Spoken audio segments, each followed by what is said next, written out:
สีบูฟังและยืนเซิงรัศมีไอ้หาทั้งไม่จะเป็นอย่างบ่ได้โอ้ยเนาะตาเมื่อเนียมน้ำอีเมียทำเหลือเกินหลดอิ่มใจสิไปงอไอ้ป๋ามันอยู่บ่แม่ป๋าหลดผีพนันสิงลางนั่งจังเป็นนอไล่ตามคิดแต่ทั้งมาสิได้ตามใจเจ้าอย่างเดียวเมียเอ้ยน้องยาจากก้าวเกี่ยววอนเดียวให้พี่ทำอายันเป็นเวรกรรมต่อไป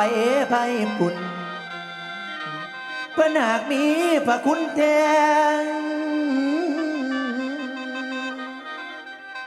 บิดาเอาพ่อกับแม่เลี้ยงลูกมาตั้งแต่น้อยคิดมาแล้วค่อยเมื่อยใจเดนูขวายยังกะขวาได้ตัวชายบ่เคยบางนี่ยังสิมาคอยพี่ขาบิดาเจ้าให้เต่าตายเมียเอ้ยอ้ายทำใจบ่ได้เมียพี่ให้เศร้าสาแม่นบ่มีเงินทองอ้ายก็บ่นอดันให้กับใจสาน้องอย่าจ้องหองให้ว่าบุญบิดาพ่อนั้นมีคุณแม่นจังใดก็บ่อายผัวขอไว้อย่ากระทำโอ้ยหนอนางโนจ้างป่าเมียเจ้าเจ้าไฟเตี๋ยจ้างป่าเมียอีลิศ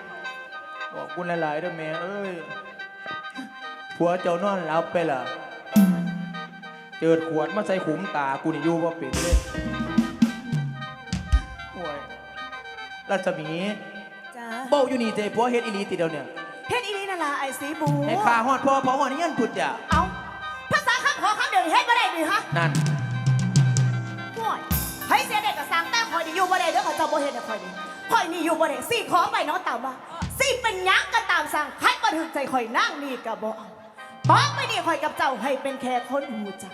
บ่มีผัวเมียกันดังเคยเป็นมาแล้วแน่ว่าผัวคนจนให้สิทนไปเฮ็ดหยังเนาะฉันนี่บ่คิดต่อใครเลี้ยงข่อยบ่ปรุงนี่สินั่นงุ่มตาดางบ่ฮะสิบ่คันมึงเฮ็ดบ่ได้กูสิหนีมึงตายนี่เดี๋ยวนี้แหละ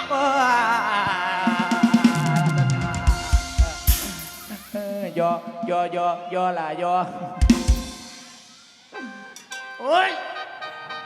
ผู้ใดสิบ่ฮักเมียเนาะกะเฮ็ดแต่นั้นรัศมีแต่ว่าเฮาสิบ่ไปบ่ได้เดี๋ยวคนสิได้ยินไทบ้านไทเมืองได้ยินนำมันบ่แม่นแนวดีปานใดเอาจังซี่อ้ายสิตามใจเจ้าบ่ขินจักบาทมื้อนี้ตี 2อ้ายสิพาไปจัดการเอาเทิงโฉนดแล้วก็เผามันทิ่มแต่คนทั้งเฮือนเลยคันตะวันรัศมีน่ะต้องฮักอ้ายแต่เพียงผู้เดียวเข้าใจบ่แล้วก็ห้ามนอกใจเด้รัศมีนี่สัญญาเลยจากที่แรกว่ารัศมีนี่สิหักตะพิษสีบูผัวแพ้ของน้องรัศมีผู้เดียวจังซี่นั่นแม่นเนาะ